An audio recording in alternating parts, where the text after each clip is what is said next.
Good evening, agents. The EMF continues to investigate the writing collective known as the Porch Room and their slanderous fictionalization of our agency. It seems that their network of spies extends far beyond our initial suspicions, perhaps even beyond time and space themselves, or at least to Washington State.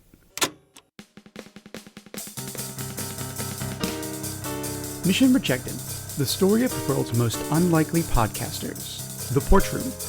Tonight's episode, The Conspirators.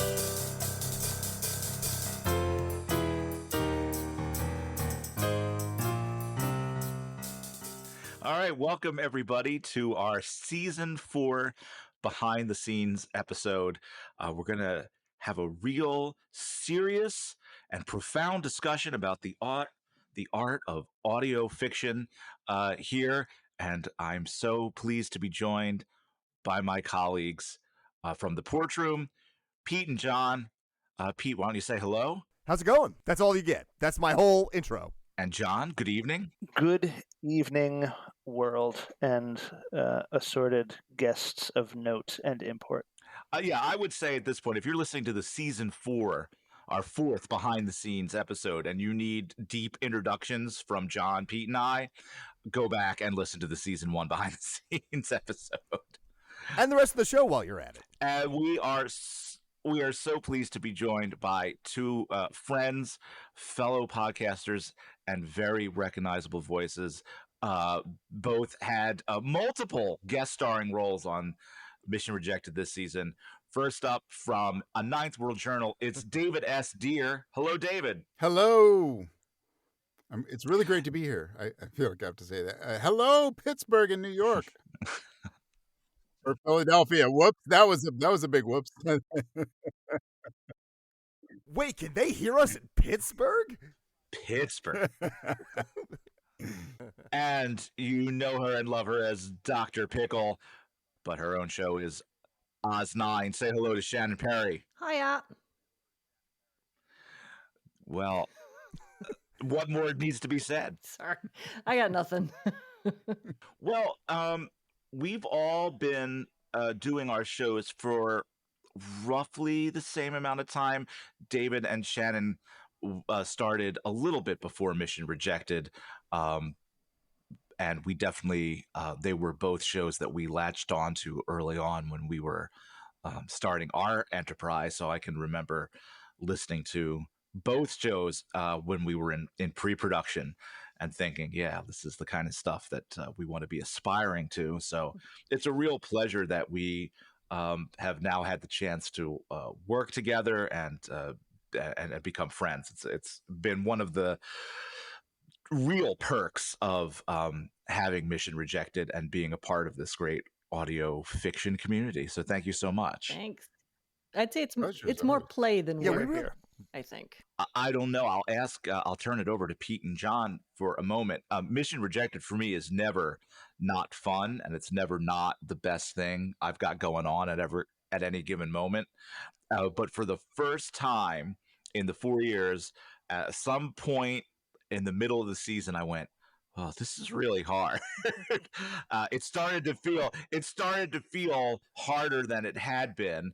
I have my own theories as to why that was, but did Pete and John feel the same way? I mean, I think that I'd be very curious to hear John's perspective on this for reasons I think he knows, but it's interesting when you said that, Shannon, that you like come on, it's fun. I think it's fun when I'm doing it with you guys, and when I'm doing it, all five of us, all the people that we work with. When we're in a room, it is so much fun, and everyone knows in our show that when I'm directing an episode, it takes way too long. I go on for way too long, and I think part of it is because I'm having so much fun. I also love, for the first 3 seasons I was the editor, and this season John's picked up half the editing duties, but I love that part of it. John, in some senses, I realize he had to pry it from my cold, still alive hands, but that can be the work part for me. From my perspective, like, I love doing it, but it definitely is a lot of work. And it's like, okay, I'm alone and doing this. It's very fulfilling. It's very satisfying. I love that part of it, but it is definitely I mean, Shannon and David, you know, and John now, and you know, Mike, you've put together at least a handful of bonus audios and other things on your own time. I mean, editing and assembling the show from scratch is a lot of work. And I say this as a person who is constantly proselytizing to other potential and current podcasters that you should try this and you should go out and do it because it is within your capability. But I don't want people to underestimate the amount of effort that it does take to make something that is, I mean, you know, I don't want to toot our own horn and say, I mean, I think we've done a really good thing. I love Shannon and David's shows, the work that we each put in on it. You know, it makes a difference to what you hear. So, well, anything that's worth doing is going to be to some extent work. And you know, the definition of professionalism is doing the thing you need to do on a day when you don't necessarily feel like doing it because it's got to get done. I mean, like the work part of putting an episode together is the splicing up the dialogue when we've had, you know, 8 people in Mike's condo and 5 more recording separately. And I've got, you know, 12 90-minute wave files that I got to wade through to pick apart to, you know, figure out which takes of nozzles are best, which takes of skips are best, which takes everybody's mix best together. So basically, you guys are telling me that I'm wrong. Is that what I'm hearing here? No, because I don't know. Because I have no idea. I don't think she does work. either. So there's I don't. I don't have a clue. I don't understand anything John is saying right now. So no, but I mean, but this is totally fair. Like, this is John's experience. This is, you know, we each have a different way of editing and putting the elements together. And yeah. And once you get everything picked apart, and once you begin actually assembling it and fine tuning it, and you hear the jokes start to come together, and you know, even if you've heard them 15 times and you wrote them and it's the least funny thing you've ever heard in your entire life, you know it's going to have a life when it comes alive to somebody else. I have to tell David and Shannon, though, about episode 4.1 when I got your first round of notes, Pete. Have I told you this story? I'm not entirely sure. I'm a little afraid.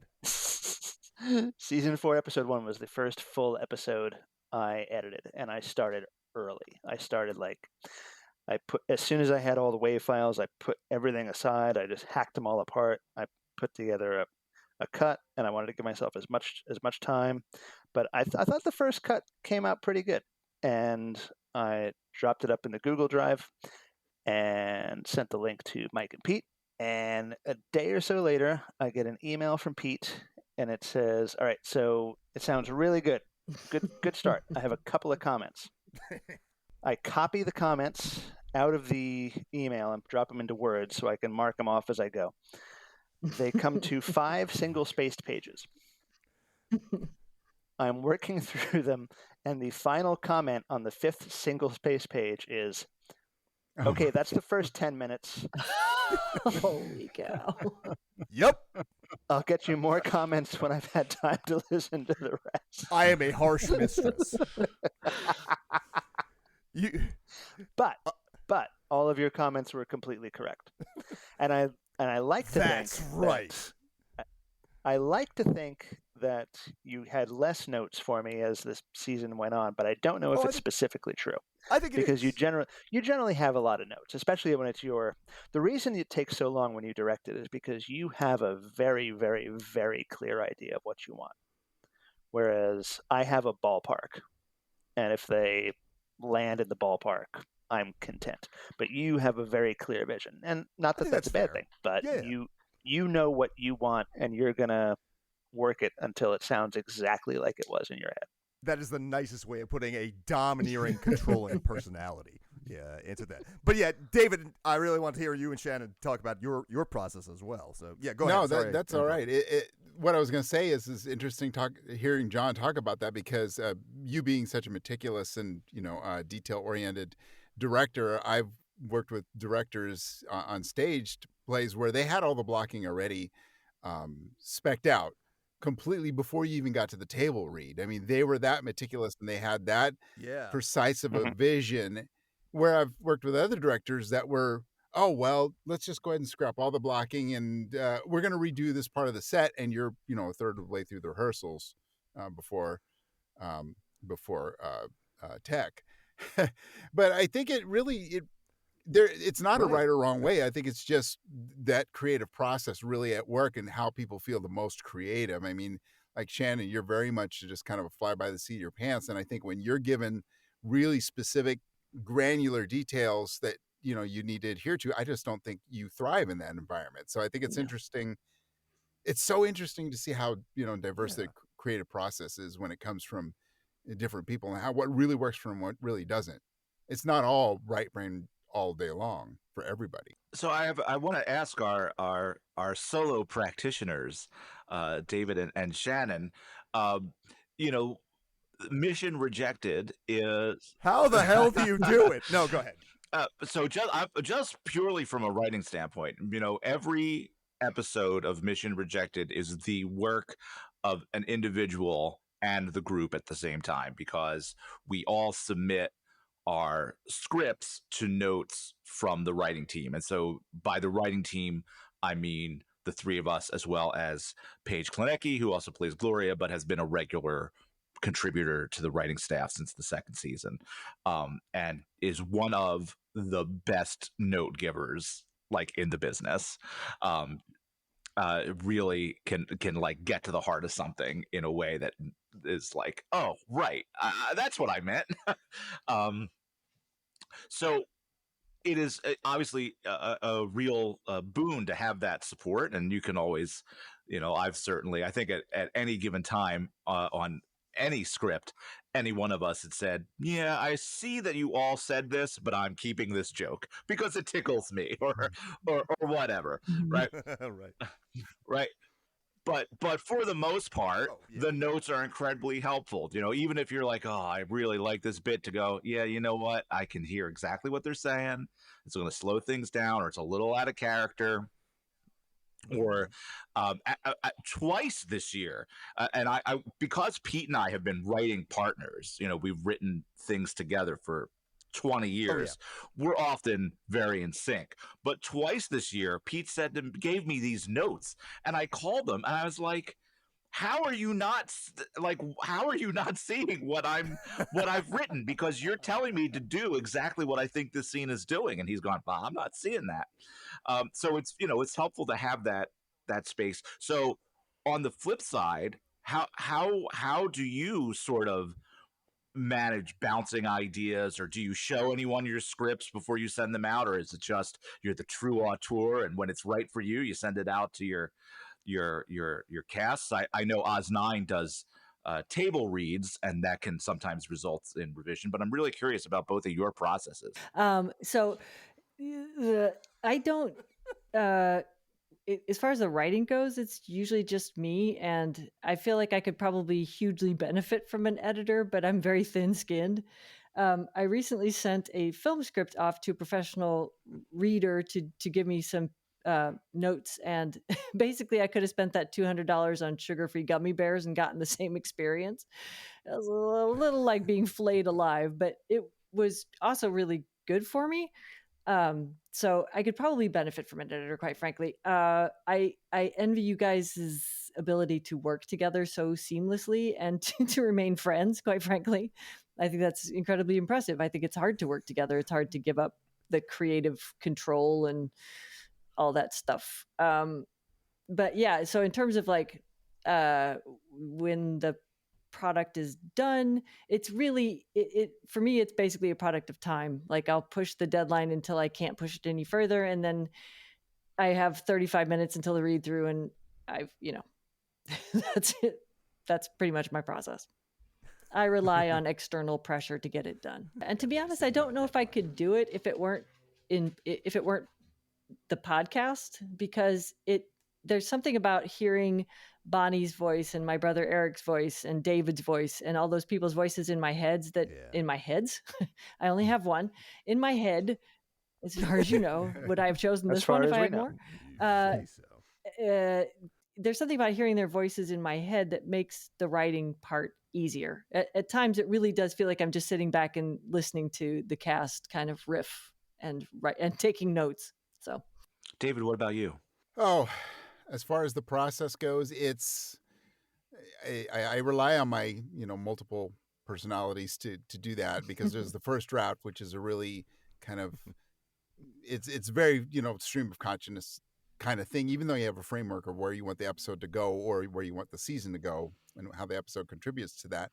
But then I have to kind of walk away from it, and a lot of times I'll not revisit that script until the season's completely written. Then I'll go back and revisit them one by one, because I'm in a different brain space at that point. Since I'm not giving my scripts to other people to look at or review or anything like that. It's just kind of been so used to being a one-man show with that I've just kind of had to step into it in a different skin, in a different editorial skin, and look at it more clinically. So I don't let myself be the, clinical, how is this going to read and how's this going to sound kind of person when I'm writing it. But when I go back and revisit it, then it's actually kind of more of the critical, well, how does this read? How do these lines work together? How does this line sound off the tongue? And I'll actually kind of start reading it out loud a little bit to see if it sounds natural when spoken, because it's very different, as you all know, when you write a sentence versus how it would sound naturally. It's a very different thing. So yeah, I'm having to kind of, it's like, the whole thing where you see the guy talking to himself and he kind of goes to one side of the room, then he goes to the other side of the room, switching back and forth. It's that, but just at a long, protracted process. It doesn't sound very creative, but yeah, David, like when you first, but like when you first started, the show was largely a monologue, right? Like it was, the first season, possibly 2 seasons, that was all you, and so that was definitely a very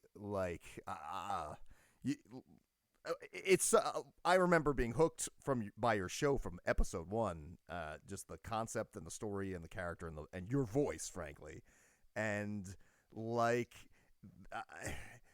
it's a real leap of faith, really believing in yourself that like you've like got, okay, I'm writing this and then I'm listening to myself read the words that I wrote, but there's a whole other compartment of my brain, and then I'm editing what I said, and it's like, yeah, that must be a super fascinating process, and considering the result, I'm always so impressed by your show. I've said I'm such a fan of it, but like it's such a great, it comes together so well, whatever your process was. Well, I appreciate that, but it didn't feel like it was going to be sustainably long-term to do the monologue thing. So that's kind of why the second season I decided to do multiple voices and multiple act. I think the story was able to expand and be told better when there were multiple voices. And speaking of the voices, this is one of the things that I have to give a nod to Shannon, that when you are writing characters, and I know that you 3 do it as well, you 4 do it actually. So, when I'm listening to an episode, I have to listen really hard to see if I can distinguish between John or Peter Michael, who wrote that episode. There might be little tiny things that make me go, oh, okay, that might be this person writing, because I like to listen to it first and then see who wrote it. And I usually it's 50-50 if I get it right. Mm-hmm. That is, you are not the first person to say that to me. And it's funny because, Shannon, you said that you're impressed at how we've been able to work together for so long, productively, and remain friends. And I have always theorized that the reason, at least I think, that we are able to work together creatively and remain friends is because I feel like what I do is completely different from what Pete and Mike do. Like I could never write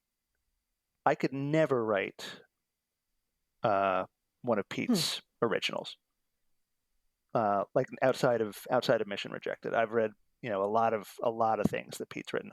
I would never even think of the idea.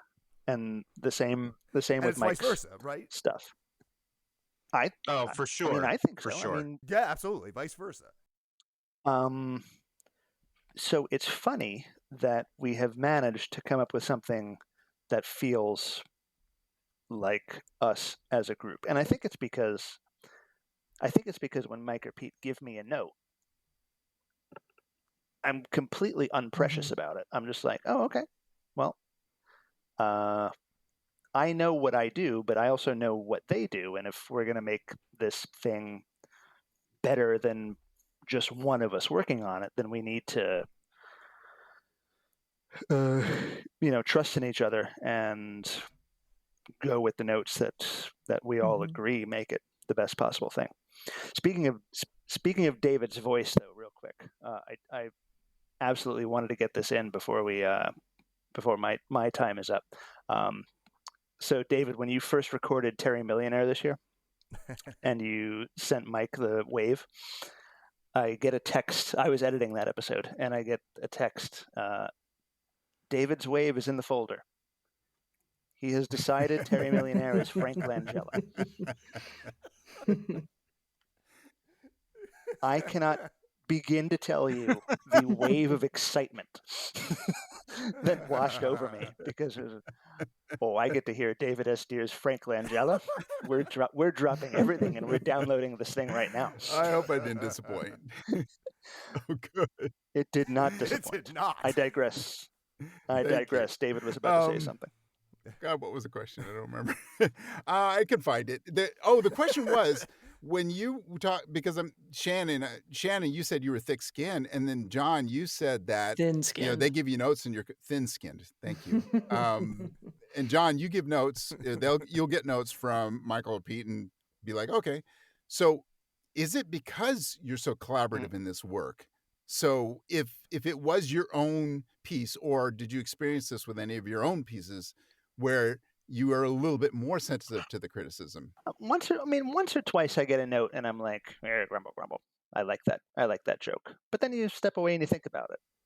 But I think it is, David, I think you're onto something, is that when we're writing something solo, or if it's Pete and I writing something, or John and Pete writing something, or John and I, when it's not the collective, right?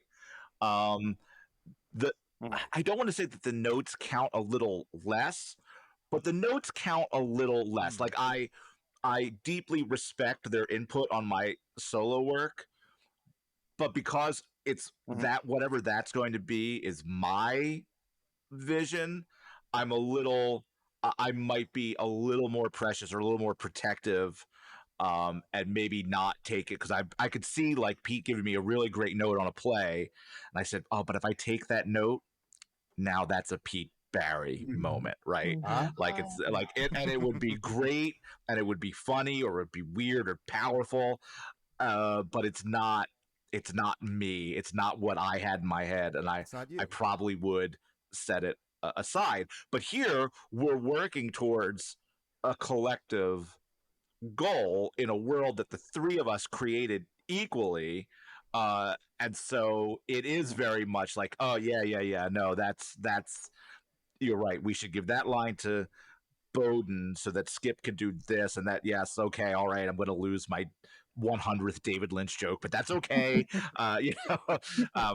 You got them all back in one episode. I really did. No, I was just going to say, yeah, it's like John says. Like, I think as writers, we all know that you never entirely get over that grumble phase, right? Like, I get notes all the time from these guys, and it's just like, well, I'll just take a minute to go over here and throw a chair or whatever. But it's gonna, right? You get past it, right? As you grow as a writer, you're like, okay, take your time to go sulk in the corner for a minute, and then come back and say, okay, you're right. They were absolutely correct when they said this, that, and the other thing.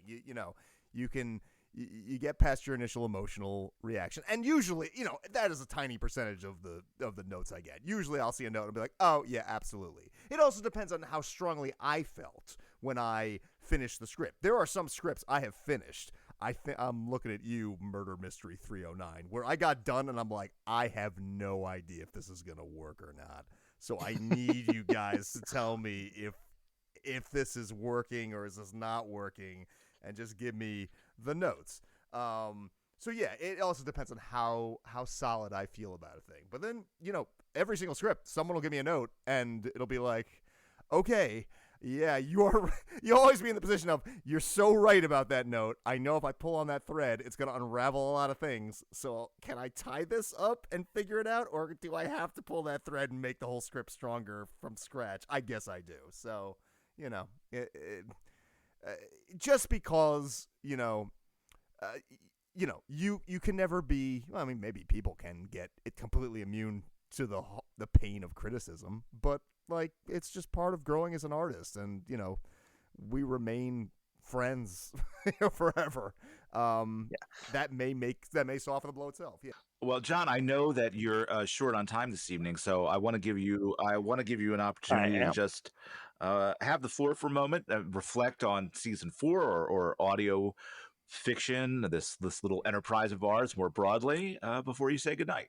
I absolutely cannot believe it's been 4 seasons, and I absolutely also at the same time feel like it's been 4 seasons. I am enjoying a few months not having to worry about it, because I know in about a month I'm going to start to feel itchy and might actually start cranking out a couple of specs to maybe throw into season 5. I've never met an artist who's happy and feels like they've done everything they've set out to do, and that includes some of the most famous, wealthy artists I've ever had the opportunity to run into. None of us feel like we're done or that we've done it.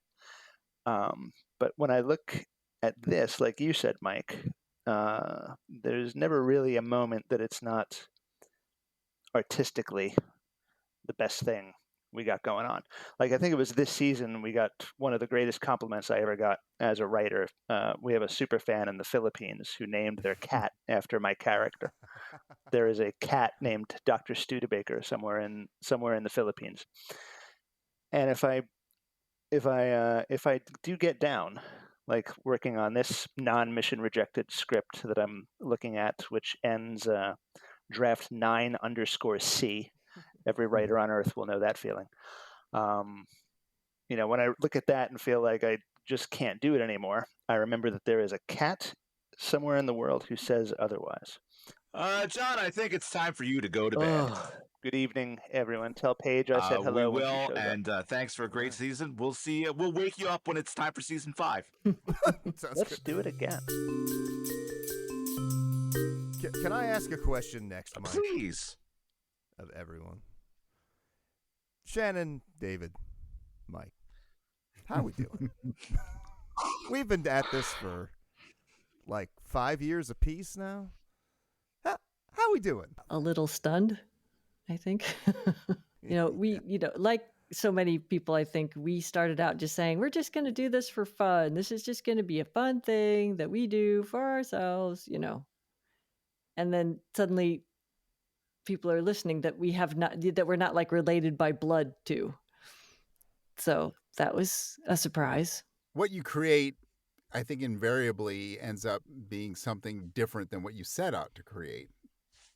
Mm-hmm. And how it goes. Right. To be honest, like I mentioned, it was a monologue for season 1. I didn't even know if there'd be a season 2, and season 2 morphed, and I didn't know how long that would be until it kind of shaped itself. This is a finite show. I think unlike your 2 shows, Oz 9 and Mission Rejected, this one has a very definitive ending as of the next season, and I didn't really know where I was going to go. And I actually ended up having to kind of take some downtime. Now the next season's finishing out this fall, but I'm kind of irregular in the way I produce, because I'm so driven by if the wind of inspiration is blowing at my back, or if it's not blowing at all. And so I kind of just let that dictate how I produce. I'm not motivated by deadlines. I work to them, but they're not the fire under me, as they are the same way as you. But the curse of that is you leave these long gaps and people going, what's going on, I forgot what happened in season 3. I had a weird bee in my bonnet the first 2 years about ending on the calendar year, which I now can't explain. I don't, but it was, and after the second year, Pete was like, "We can't. It's too much. That means either you're producing nonstop or you're doing 3 times a year, 2 episodes in a month, and you're going to kill me as the editor." And I said, "Well, what good are you to me alive?" No, well, no. And so we took a longer break and we adjusted. And I'll get a zombie editor that I can drive to. And we never looked back. It was a much better way of doing things. And who cares if it ends on December or what? That's not how anything works. So I own my own weird foible about that. And I want to welcome to the room Paige. Welcome, Paige. Hello. Hi. Paige, Thanks hi. for having me and letting me join late. It's our pleasure. No problem. We're so happy to see you or hear you. I think it's really John putting on a voice, or it was Paige putting on a voice earlier. I don't know which it is. It could be. You'll never know. Well, Paige, I'm so excited you're here because we've never really gotten you on a behind-the-scenes show that's really about the writing process. We've talked to you about being Gloria, but we haven't had too many opportunities to talk to you about being a writer on the show. Oh, yes. Well, I'm happy to be here and talk about that. It's been just such a treat to be a part of that part of the process as well. So I'll pitch to you a question that Pete and I were chewing on at the start, and John as well. He just had to duck out, so he already gave his answer. But was there anything that felt like a challenge this year compared to other years, or was it the same sort of freewheeling adventure that it has been since season 2? I mean, I think there was a couple of different things about this year, and within the differences, of course, there are new challenges and new opportunities. The biggest challenge that just comes to mind is something that's it's a bit ineffable, but for whatever reason, the first episode I wrote for the season, like I just had to brute force it out. It did not ever reach a moment of flow, which is like for me is the the ultimate thing you look for when you're writing, is when you hit that, it feels so good. And it wasn't that I was like, oh, this is bad, but I could not find whatever like rhythmic karmic thing I was trying to tap into, and eventually got there. And you guys remember getting a very rough version of the draft, and that helped get it on track. But sometimes, I think you don't get that. But the episode still had to get done. So to your point, that schedule helped it get done, because otherwise I might have hemmed and hawed about it for forever. Yeah, Paige, and then go ahead. Oh, go ahead. No, go ahead. Please, you continue. Well, I was going to talk about other challenges and other episodes and stuff. So if you have a reaction to that, I was just gonna say I had the same thing going on in the finale. Honestly, that like it's just like without that deadline, I was like up against a wall, being like, this just has to happen, and it just took so long. So I can appreciate what you were going through on that episode. Yeah. Yeah, and I think I remember Michael saying he had another episode this season at one point that felt similar to that. I felt that way about number 6 in particular, a little bit 11, but Pete unlocked that episode for me, and so once he made the suggestion that I make David Lynch a character in it, then obviously I had a stockpile of David Lynch jokes. I was like, what did I do? But six was tough because I could not figure out what the mission was. I loved the idea of them being at prom, and I loved the idea of meeting Mackenzie's mom, who's on this call right now. So I want to talk to Shannon about that. But I could not figure out what the mission was. And, he has contributed to this show before, but I have to thank my nephew, Billy, who was 12, I guess, at the time, when I asked him what would be a silly, evil plot that his school principal could be hatching. And he shut his eyes and he thought a minute, and he said, they could be selling number 3 pencils. And I laughed so hard. I was like, well, that's certainly funny. I was like, I don't know how evil it is. And then he went, and they're diamond tipped. And I was like, what? Okay.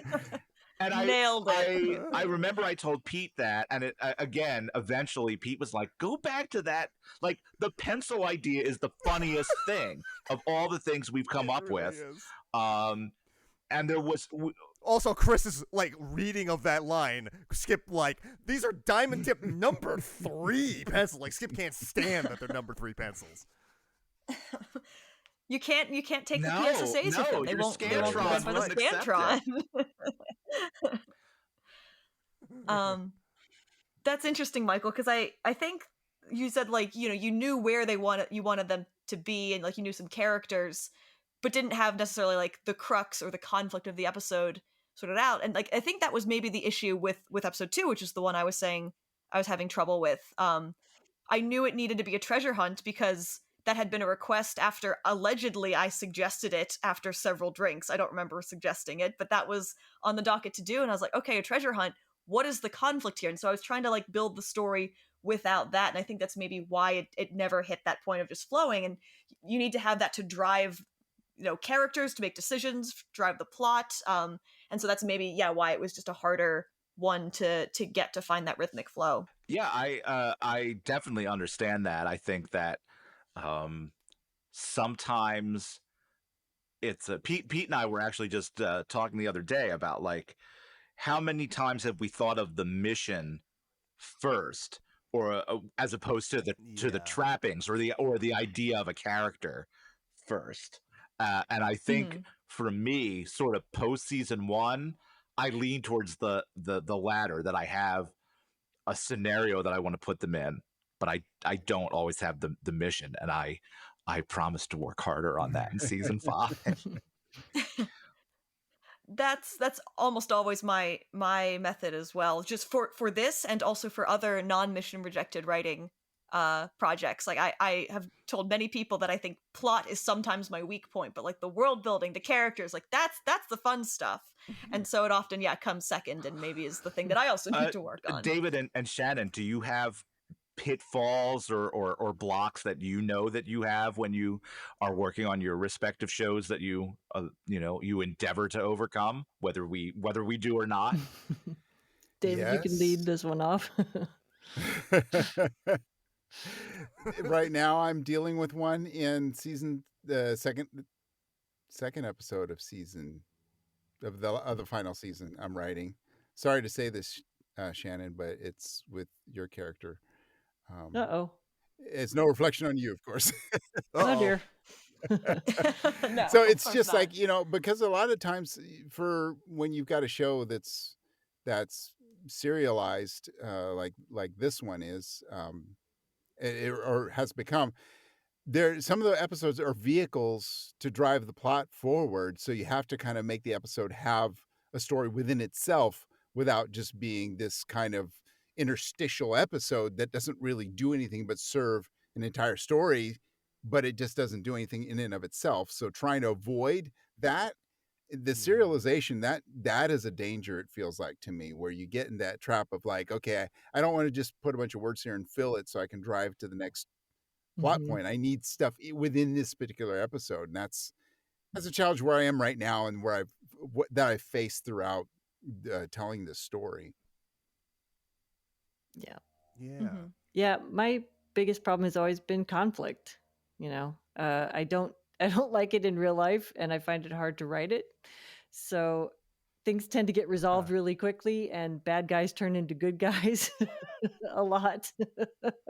Well, Shannon, that's a really interesting observation, because I think that one of the characteristics of Oz 9 is that the characters do bicker a lot, which is not exactly the same as conflict, right? They're a quarrelsome group. But you're right. You have latched, like, your bad guys have just become part of the group, right? Yep. Like they show up to cause trouble, and now they're still on board, and get them something out of the sandwich vending machine. Yeah, it's a problem I have and probably part of the problem too is that I tend to really like the actor, and so I want to keep them around, and so I can't, Right. we can't really kill them off or send them away or do anything lasting with them. We just have to turn them into good guys so that we can keep them. So yeah, that's a problem. I wish Now, that worked in real actually, life, but it doesn't. um, this is a good transition because it's something we haven't really had to deal with. We had to deal with it a tiny little bit this year, but Shannon, you actually had to say goodbye to some cast members Mhm. uh, recently, and which sort of has changed the dynamic a little. But like, how was that? Like, how has that affected writing? I mean, you managed to really nicely wrap up, the sort of the major arc that everybody was on, and leave room for these new adventures. Mm, But what thank you. like how was that, having to say goodbye? Both, it's sad when you like the people you're working with and they can't do it anymore, but Right. Right. also just from like a writing perspective, because you've had some people leave and you had to recast some people. Yep. So Yep. like, does that's, I think I want to start there. When you recast, does it change the voice of the character? It really does. And it's interesting because I don't know that I realized quite how much I write to the voice of the actor until we've swapped out an actor for another actor and the in the same role, and suddenly I'm writing that character differently. And that's a real thing that happened. I definitely noticed that with Julie. She's a different character now, since we lost Erie and brought Chrissy on board. It was interesting losing June and Richard Cowan in such quick order, because we had this very emotional parting with the Albatross, and where the cast was genuinely in tears. So the tears that you hear are for real. She just wasn't able to continue on with doing the character and all the, having a real life. So that was for real. And then we lost Lee fairly shortly thereafter, and we were all still so emotionally wrung out that his goodbye was a whole lot less heartfelt. It was kind of like, I'm staying on this planet. Oh, that's sad. Well, see ya. Yeah, because you couldn't do it to yourself, right? You couldn't put everyone through exactly. that. And it was like, don't let the wormhole hit you in the ass on the way out. It was like that. It really was, because it was just, we couldn't do it a second time. It didn't have the same feel to it. We'd all been through a fairly big emotional thing recently anyway, so it was just it was easier just to kind of let that one go a little more gently. So, and then the elephant in the room, recasting the narrator, Richard's narrator, with Chris, his daughter. As awful as the whole situation was and as painful as that was, she made it so much better. I mean, by offering to take that spot and then just being brilliant in it, and so funny, and bringing such wonderful energy to the role. Like, there's no way to make that happy, but she sure as hell made it a heck of a lot better than it would have been. So A Herculean effort. Yeah. I adore her narrator. Isn't she great? She's hilarious. I'm very lucky to have met her in person. I can say I adore her in person as well. But she's wonderful as the narrator, and her interplay with Kyle as narrator too is wonderful. They're a double team in a way that's very different than the way Kyle and Richard interacted, and I adore them together. Yeah, they're wonderful fun to listen to. They're wonderful fun to write with. Watching them do the table reads is just delightful. They have great energy. They play off each other beautifully. It's just it's sweet and it's lovely and it's all the things. Well, Shannon, not to minimize, why anybody is no longer part of the show or leaves the show, but there's a beautiful function in the changes that had to be made, and the changes that did occur. I mean, when you talk about, like, we're just, heralding narrator 1 and 2, that whole dynamic, it's kind of, it's a shot in the arm almost. And I know that all of us as writers have to figure out how we're going to, not all of a sudden find ourselves in season 6 and, trying to figure out what we're doing.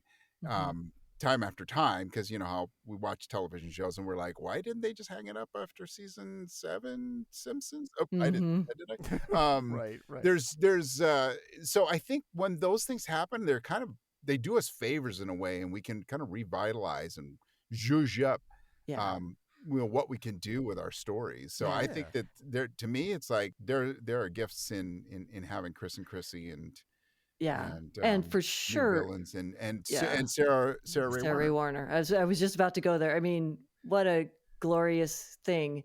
And I mean, June, the Albatross was one of my favorite characters. I absolutely loved what June did with it. She was so good, and just she could turn on a dime in ways I never expected, even though I wrote the line like that. I love that, and she was so amazing at that. And she left a hole, but now we have Pippi, which is this fun. We're still trying to find our legs or our wings, I guess, with this character a little bit, but she's funny, and Sarah's lovely and wonderful and all the things. So can I throw in some little trumpeting about Sarah for a moment? Yeah. And I know she's been on Mission Rejected, so we can all take turns. She was written into season 5, and the way I wrote for Sarah is I know her voice. We know her voice. We know what she does, and we know she's kind of got that unassuming saccharine kind of feel to her. So I deliberately used that character, but also made her. This is not a spoiler because season 5's half of it's out. Is she's a thief and she's a liar.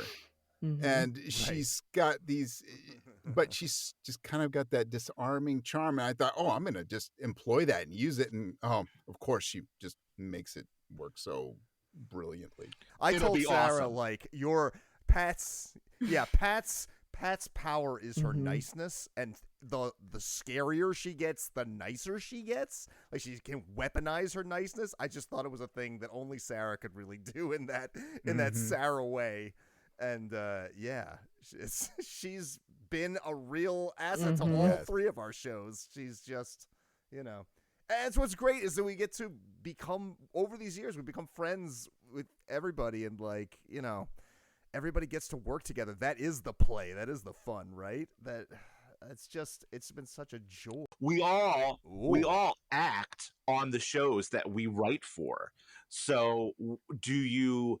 I mean, David in particular, you are the lead of your show. In season 1, you were the only actor, so it's a little bit different for you. But does anybody skew to writing more or less for yourself?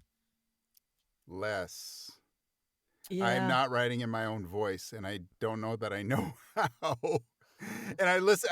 I get in front of the mic and I start reading. I'm like, I wrote this? What? Ugh, this just feels all sorts of off, and it feels almost a little bit canned and forced. And it's just my own critical ear.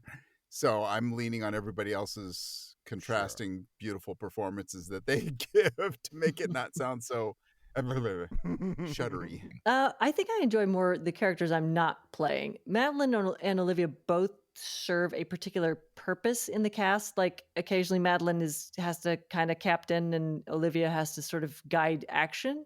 And so those are very functional characters. I feel like it took at least a season and a half for Madeline to evolve to the character that she is. I'm not sure I had a clear vision for her from the start, but I get so wrapped up in the other characters. I think I write more for others than I do for my own characters. And what about you, Paige, as another person who has Pete and I have little parts and recurring parts, but we don't have lead characters to write for.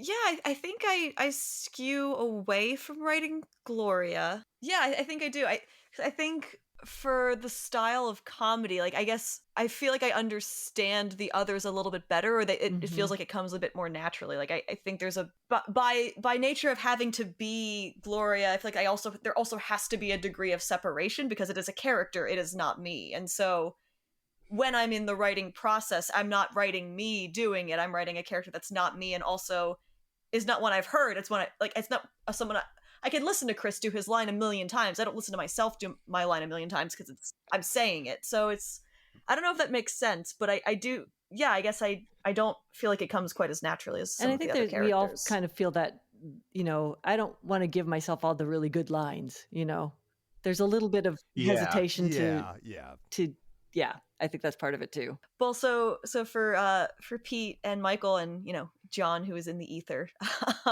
you guys do take on roles that are multiple roles that tend to be smaller, but you write these roles somewhat frequently because there are so many that you guys have done over the episodes. When you're writing these roles, how quickly do you realize that, like, I want to play this role, or do you ever write it for one of the other people that you might? Sometimes I know you guys bring in guest stars, of course, to fill in these roles, like Ben, or sometimes we have Bob do it. So, like, what is the process of, you've conceived this character? When do you know how far that goes and where it ends? The only part I knew I wanted to play as I was writing it was Mario Capretti. Larry, Larry, the Larry voice has been around pre-Mission Rejected, but the truth is, Pete and I did the very first thing we ever recorded. That's right. For Mission Rejected was to test was Larry and Cristato just as a test. I don't know exactly why we chose that, but we did. And Pete just wanted to try various recording methods and various editing styles to see if it would sound good. And he cut this little thing together of him doing Cristados and me being Larry in 106. And we were like, oh yeah, great, we can do this. So then we just locked ourselves into playing those parts because we had already done it as the sort of like demo, the demo reel. I would say, broadly speaking, I'm the casting director for Mission Rejected. I have a spreadsheet with every episode in it and a cast list, and I list all of the recurring people. So I go, okay, I know I'm going to have to call Shannon and David and Sarah and let them know that they're going to be in this episode. And then I make a list of all of the new characters, and I typically look at it and go, okay, there's always a couple of one-liners, waiters and policemen and things like that. And I just go, John's the policeman and Pete's the bus driver and I'm the waiter, right? And that'll be fine. And then I usually consider how much the Admiral has to do in an episode as to whether or not Bob should take on a part. Right. If it's a big Admiral episode, we'll typically shy away from doing that. But otherwise, Bob basically is in first position for any character because he's got so many voices in him. I don't know if I can write something for Bob. He's just so limited. Oh my God. Right. Oh yeah, I don't know. I mean, we have trouble figuring out what to do with him, really. Right? Seriously. So I had a question for the group. In all of your respective podcasts, is there like something you haven't gotten to write for it, but you would like, it's your dream like scenario or character or idea, like hasn't happened yet, maybe it will, but like what's the dream thing to write and to put in this podcast? I really want to do, and I keep talking about doing this and haven't gotten it figured out yet, but I really want to do a true crime version of Oz9. Ooh. And I want to get some genuine true crime podcasters to come and guest star. So, Karen and Georgia, if you're listening, from My Favorite Murder, here's your invite. DM Shannon. Slide on into my DMs, ladies, and let's chat. I just got finished listening to Rick Rubin's book, Creativity, and it's really kind of shaken me up. And so going into season 6, I don't want it to be so functional that I'm just going to be, okay, wrap it up. And I don't want it to feel like that. So especially listen to all of your conversations here, it's inspiring me to do, okay, let me just play. It's the last season. Let's just try something different. The one thing that I've always wanted to do, and it's been done so many times, but I guess everybody can do it, is at some point, is I kind of always like that whole either Paris, Texas, Memento, or the Seinfeld in India kind of idea where you're writing in reverse. And I always liked that idea, and it's very challenging as a writer, but each season I'm like, I want to do this episode, and then I keep going, it's been done, but so is everything else. Everything's been done. Yeah. So I'm like, well, I guess I think just do it. Exactly. Since your main character is unstuck in sort of time and space, I think your show lends Yeah. itself to it. Well, and the world is very weird. So, Absolutely. I mean, we've already had the time loop thing, but Yeah. being in an episode where actually everything goes backwards is very Ninth World, because there are pockets of the Ninth World where that actually Yeah. happens, you could say. I could talk to all of you all night, and I have on several occasions. But I want to ask one sort of final question to everybody. Could everybody name their biggest joy and their biggest challenge when it comes to writing audio fiction? You mean the Apparently format not. or our specific, like the endeavor that we're all in right now, like the show that we're doing? Either. The biggest joy is actually, I think it's a combination of hearing the final product and, realizing, oh, I'm happy with what that is. It's really creative, and that came out of my brain. I just don't remember creating it. It's one of those things, when you're kind of in that other space. So that to me is just an absolute thrill. It's an absolute thrill, and I also love getting the accolades from listeners who really found great joy in the show, and it just delights me that people are entertained by what's coming out of my head and my mouth. So the challenge, is it's kind of a financial / talent search challenge, which is I have no love of digging up sound effects for a world that's a billion years in the future and trying to make them match what's in my head. I have no love for that, and I have no love or patience for Foley work, and I don't have unlimited funds to find the ideal person who knows exactly how to translate that and make it happen. So that end of the production is not my favorite. I think the challenge is the deadlines can be stressful at times when you're up against a thing that it's got to happen, and you are being both the producer and the creator and the technician, right?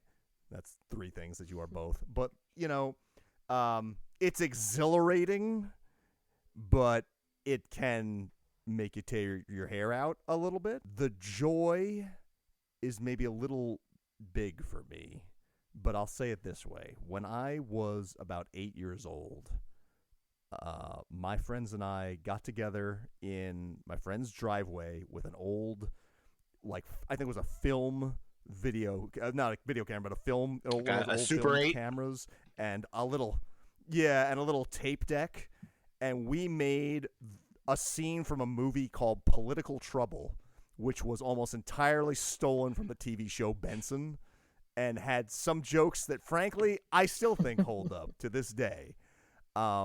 And I feel like that is what I've always wanted to do, make things with my friends in a driveway or in a garage or in a basement. That's what I am, and that's what I want to do, and here I am doing it. So that's the joy for me. I get to write these fun characters that, and I don't know that they were so much fun until my friends got a hold of them and started maneuvering them into what they are today. But it's fun to sit down and write them and imagine my friends laughing at that, and then go into the read through and actually get to see them laughing at that, which is really fun. I love that. I love making people laugh. I think that's a delightful thing. The challenge for me is I'm constantly running up against my own limitations. I think it's part of the problem of listening to a lot of audio fiction too, is I hear how well other people do it. And it's kind of, while I admire and respect their abilities and the discipline it took to get them there, it's also kind of like, no, I can't do that. So that's a little bit of the challenge for me. Greatest joy, similar to what has been said. But yeah, I think my priority is just I'm trying to make the people in the room laugh with me, or the people in the email chain laugh at the things I'm doing. So if I'm doing that, that's the biggest gratification, is when one of the co-writers writes a lol note on a draft I've written, or in a recording session, just hearing people laugh at a line, or someone take a line and make it even funnier. That is very gratifying, that collaborative comedic element. And somewhat related. Greatest challenge is, by nature of audio drama, you're able to do a lot of it separate from each other. So sometimes, there isn't necessarily that immediate when I'm writing, I'm by myself. I'm not in a room with people pitching ideas necessarily as much as I would like. Because, it's one of the reasons that makes audio fiction very, very accessible and very doable to make, as you all have. But sometimes, you're not necessarily in the room with the people you want to be making it with at all moments. Well, I just want to thank everybody for taking the time tonight. It's always such a joy to talk to my friends, particularly about the thing that we're all so passionate about. You're all such wonderful writers and performers. It's a joy to know you and to be around you, and you get me all jazzed up to get back to work. Yes, indeed. Well, thanks for the invitation. It's a pleasure and an honor. Absolutely. That is so Yes, great. wonderful as always. Looking forward to seeing what comes out of all of your fingertips and pens next. Mission Rejected was created by Pete Barry, J. Michael DeAngelis, and John Dowgin. This episode was produced and edited by J. Michael DeAngelis. It starred Katerina McGrath as the mission voice, and no one else. At last. Featured in conversation from the Porch Room were Pete Barry, J. Michael DeAngelis, John Dowgin, and Paige Klaniecki, with special guests David S. Deere of A Ninth World Journal and Shannon K. Perry of Oz9. Music by Pete Barry. Our Patreon members heard an extended and unedited version of this episode, along with other bonus material and creator meet and greets, all during the hiatus. You can get in on the action for as little as $1 a month. Visit missionrejected.com/support for more information. This has been a Porch Room production, copyright 2023, Extraordinary Missions Limited.